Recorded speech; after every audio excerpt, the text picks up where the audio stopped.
में भी पूछा जाता है और जनरली ये सोचना ही चाहिए कि आखिर सिंपैथी का मतलब क्या होता है। और आप देखेंगे दो वर्ड हैं, एक होता है एम्पैथी और एक होता है सिंपैथी। तो सिंपैथी क्या है? आप देखेंगे दोनों वर्ड ना ग्रीक वर्ड पैथोस से बने हैं। ग्रीक में एक वर्ड होता है पैथोस, आप देखेंगे इसी से वर्ड बना है पैथेटिक, कहते हैं ना सच अ पैथेटिक पर्सन। तो पैथोस का मतलब वैसे तो दुख होता है, पेन को कहते हैं, पीड़ा को कहते हैं पैथोस। हम उसी के सेंस में यहाँ देखेंगे, उसी रूट वर्ड पैथोस से बना है सिंपैथी और एम्पैथी। दोनों में फर्क क्या है? देखिए डनबर सिंपैथी यूज कर रहे हैं और हम सोचेंगे फिर एम्पैथी क्या है। आप देखेंगे सिंपैथी और एम्पैथी के अंदर जो बुनियादी फर्क है वो आप हिंदी में अगर आप ट्रांसलेट करके देखेंगे तो आपको ज्यादा बेटर समझ में आएगा। आप देखेंगे सिंपैथी जो वर्ड है इंग्लिश का, क्योंकि दोनों ही वर्ड में जो पैथी लगा हुआ है वो पैथोस से आया है जो कि ग्रीक वर्ड है। तो देखेंगे सिंपैथी एक वर्ड है और एक वर्ड है एम्पैथी। तो अब देखेंगे सिंपैथी और एम्पैथी, इनकी हिंदी देखेंगे तो एम्पैथी को हिंदी में कहते हैं संवेदना और सिंपैथी को कहते हैं सहानुभूति। आप देखेंगे एम्पैथी का मतलब संवेदना, ये दो वर्ड से बना है, दो वर्ड की संधि हुई है सम प्लस वेदना। वेदना का मतलब वही दुख, वही पैथोस से है।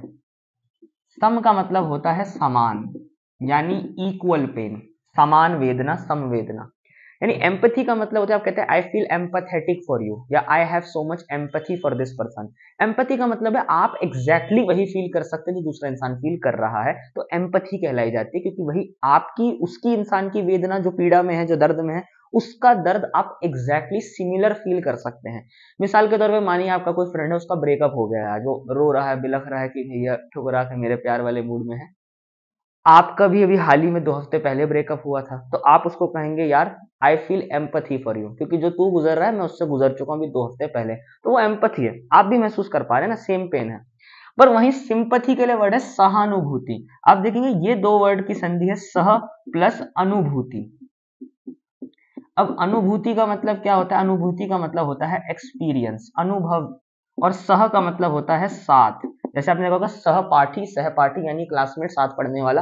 तो सह का मतलब है साथ, जो साथ में रहे। तो साथ एक्सपीरियंस, साथ अनुभव करना। तो सहानुभूति का मतलब होता है, कहते हैं मेरी तुम्हारे साथ सहानुभूति है। आप देख रहे हैं एक ही भाषा में दो वर्ड है। सहानुभूति का मतलब होता है कि तुम जिस अनुभव से गुजर रहे हो, जिस बुरे अनुभव से गुजर रहे हो, यहाँ जो अनुभव है वो बुरा क्यों है? क्योंकि पैथोस, क्योंकि दुख से आया है।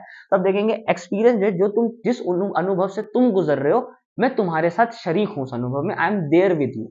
इसका मतलब मेरा सपोर्ट है, मोरली मैं तुम्हें सपोर्ट कर रहा हूं उसके अंदर, कुछ भी हो जाए तो मैं हूं तुम्हारे साथ। पर इसका मतलब हरगिज ये वाला नहीं है। इसका मतलब है जो तुम पे गुजर रही है वो मुझ पर भी गुजर चुकी है, मैं महसूस कर सकता हूँ तुम पर क्या गुजर रही होगी।